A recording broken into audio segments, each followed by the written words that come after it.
Here are 5 of the scariest, most unique, and deeply unsettling cemetery stories. Gathered from real-life accounts, paranormal investigations, and eerie folklore. Story 1. The Screaming Man in the Cremation Chamber. Working in a crematorium isn't for the faint of heart.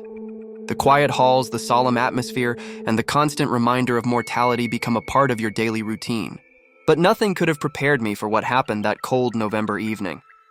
I've handled thousands of cremations over my 15 years in this profession. Each one follows a precise protocol. We check for pacemakers, prepare the body, and conduct our work with utmost respect. But this one was different.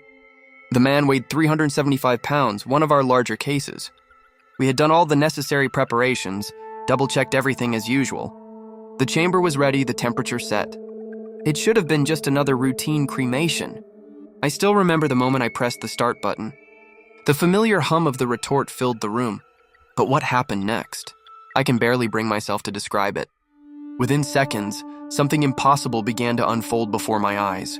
The body, it started moving. Not just subtle shifts from the heat, this was violent thrashing. Arms and legs flailing wildly, like someone desperately fighting against invisible restraints. The sight froze me in place, my mind refusing to process what I was witnessing. Then came the banging. His fists. They were pounding against the chamber window with such force I thought the glass might shatter. But what truly haunts me to this day were the screams. Dear God, those screams. They weren't human. Yet they weren't entirely inhuman either. They echoed through the chamber, reverberating through my bones, lasting for what felt like an eternity but was actually just 20 seconds. I knew there was no possible way this man could be alive. We had verified his death. He had no organs, no pacemaker, nothing that could explain such movement. But something was happening in that chamber that defied all logical explanation. And then, just as suddenly as it began, it stopped. Complete silence descended upon the room, broken only by my ragged breathing and pounding heart. The remainder of the cremation proceeded normally, as if nothing had happened. To this day, I can't explain what I witnessed. Was it some unknown biological reaction? A supernatural occurrence? Or perhaps something even more disturbing that our rational minds refuse to comprehend? I don't have the answers, but I do know that whatever I saw that day changed me forever and left me with one chilling thought. Sometimes, even in death, something refuses to let go peacefully. Years later, the sound of those screams still echoes in my nightmares, reminding me that there are some mysteries in this world that we may never truly understand. Story 2. The Satanic Ritual in the Abandoned Cemetery. Late summer nights have a way of making even the bravest souls question what lurks in the shadows. I want to tell you about something that happened in my hometown, a story that still sends chills down my spine whenever I think about it. It was August 1987 when 2 teenagers, Mike and James, decided to test their courage. The old Oakwood Cemetery had been closed for decades, its wrought iron gates chained shut since the 1950s. Local legends spoke of mysterious lights, strange chants, and shadowy figures moving among the tombstones at midnight. Like many teenage boys fueled by a mixture of boredom and curiosity, they thought it would make for an exciting adventure. They managed to slip through a gap in the fence just as the sun was setting, casting long shadows across the crumbling headstones. The cemetery itself was like something out of a gothic horror movie.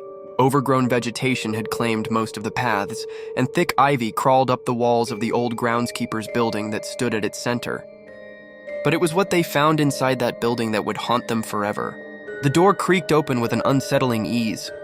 The beam from their flashlight revealed walls covered in strange symbols, elaborate sigils painted in what looked like dried brown paint. But it was the floor that made their blood run cold. A massive pentagram had been drawn there, surrounded by dozens of old dolls. These weren't ordinary dolls. Each one had been modified, their original eyes removed and replaced with dark buttons that seemed to follow their movements. Some were positioned in circles, others hanging from the ceiling by thin strings, their button eyes reflecting the flashlight beam like tiny mirrors. But the real horror came when they heard it, the sound of digging coming from just outside the building. Through a broken window, they saw something that defied explanation. A tall figure in a dark cloak, methodically digging up a grave while chanting in what James would later describe as words spoken backwards, like a tape playing in reverse. The voice wasn't human. It had a guttural, otherworldly quality that seemed to make the air itself vibrate. The boys fled in terror, running until their lungs burned and their legs gave out. When the police investigated the next morning, they found the building empty except for scattered doll parts and faint traces of the sigils on the walls. But something had changed in Mike that night. He never spoke about everything he saw, but those who knew him said he was never the same after that night. He would wake up screaming about button eyes watching him from the darkness. He refused to go out after sunset and would become hysterical at the sight of dolls. Whatever he witnessed in that cemetery, whatever that cloaked figure was doing, it was far worse than what he ever revealed. To this day, the old cemetery remains closed, its secrets locked behind those rusted gates. But sometimes, on particularly dark nights, locals swear they can still hear that inhuman chanting carried on the wind and see shadows moving among the tombstones, watching with eyes that gleam like buttons in the darkness. Story 3. The Vanishing Lady in the Mausoleum. On a moonlit evening not too long ago, I heard a story that still sends chills down my spine. It's about something that happened at the old Oakwood Cemetery, one of those places where history and mystery intertwine beneath ancient oak trees and crumbling headstones. Now, Tom, he'd been the groundskeeper there for over 20 years. He'd seen his fair share of unusual things, but nothing quite like what happened that autumn evening. The sun was setting, painting the sky in deep purples and oranges as Tom made his final rounds before locking up. That's when he saw her. An elderly woman, dressed in what looked like clothes from another era, walking slowly beside the Maxwell Mausoleum. You know, that massive stone structure that dominates the cemetery's eastern section. Her gray hair was neatly pinned up, and she carried herself with a kind of dignity you don't see much anymore. Tom tells me he wasn't even alarmed at first. After all, visitors sometimes stayed late to pay their respects. He was about to call out to let her know the cemetery was closing when he blinked. Just for a second, mind you, and she was gone. Now here's the thing that makes this story different from your typical ghost tale.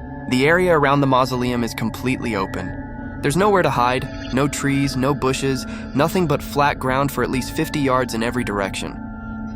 It would have been impossible for anyone, especially an elderly woman, to simply disappear that quickly. Naturally, Tom was rattled. He searched the entire area, called out, even checked inside the mausoleum itself, though it had been sealed for decades. Nothing, not a trace. In the weeks that followed, Tom did some digging into the cemetery's records. The Maxwell Mausoleum hadn't had any new burials in over 60 years. He checked with local police, nursing homes, and hospitals. No elderly women matching her description had been reported missing. But here's where it gets even more interesting. Some paranormal researchers who investigated the case suggested something called a time slip. They believe that sometimes the fabric of time itself can thin, allowing moments from the past to replay themselves in our present. Like an echo of history, stuck in an endless loop. They think this woman might not be a traditional ghost at all, but rather a moment in time, forever repeating itself. Perhaps she's still walking beside that mausoleum, but in her own time, in her own reality, unaware that sometimes, just sometimes, the veil between then and now grows thin enough for someone like Tom to catch a glimpse. To this day, visitors to Oakwood Cemetery sometimes report seeing an elderly woman near the Maxwell Mausoleum, always at dusk, always alone. And always without fail, she vanishes in the blink of an eye, leaving behind nothing but questions and a reminder that perhaps time isn't as linear as we think it is. Story 4. The Graveyard Hand That Grabbed a Child. You know, there's this bone-chilling story that still haunts the locals of a small rural town. I first heard it from my grandfather, who swears it happened back in the summer of 1963, on one of those sticky, humid evenings when the air feels heavy with more than just moisture. A group of kids, probably around 11 or 12, were doing what kids do best, turning any place, even a cemetery, into their playground. The sun was setting, painting the sky in deep oranges and purples as they started an innocent game of hide-and-seek among the weathered tombstones. Tommy, one of the younger boys, was counting against an old oak tree while the others scattered. That's when Sarah, the baker's daughter, spotted something unusual between two grave markers. At first, she thought it was just another root or maybe a broken branch, but as she got closer, her blood ran cold. There, protruding from the freshly disturbed earth, was a hand, pale, dirty, but unmistakably human. The other kids gathered around, nervous laughter masking their fear. Jimmy, always the show-off, started poking it with a stick. "It's probably just some Halloween decoration someone left behind," he declared, trying to sound brave. Little did they know what would happen next. As Mark, the butcher's son, reached out to touch it, maybe to prove his courage, maybe just out of curiosity, the impossible happened. The hand, cold and gray as death itself, suddenly sprang to life. Its fingers wrapped around Mark's wrist with an iron grip that felt like ice against his skin. It was as if the hand was trying to drag him down into the earth. Time seemed to stop until, by some miracle, a car drove past the cemetery gates, its headlights sweeping across the graves. In that instant, the hand's grip loosened just enough for Mark to break free. The kids ran faster than they'd ever run before, not stopping until they reached the safety of the town's main street. When their parents finally investigated, they found only disturbed earth and an old grave, no hand in sight. Some say it was just nerve reflexes from a recently buried corpse, a scientific explanation for a terrifying moment. Others whisper about darker things, black magic and ancient curses. The old-timers in town, though, they have their own theory. They say that cemetery was known to be a gathering place for witches in the colonial days, and some spirits just don't rest easy.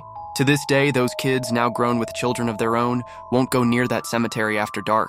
And if you visit that small town and listen carefully to the locals, they'll tell you that sometimes, on quiet evenings, you can still see something moving in the earth between those two old gravestones. Whether you believe in ghosts or not, one thing's for certain: some stories stick with us not because they're true, but because they might be. And in this case, 5 terrified children swear by what they saw that summer evening, in a cemetery where the dead might not be as dead as we'd like to think. Story 5: The Ghost Who Repeated History.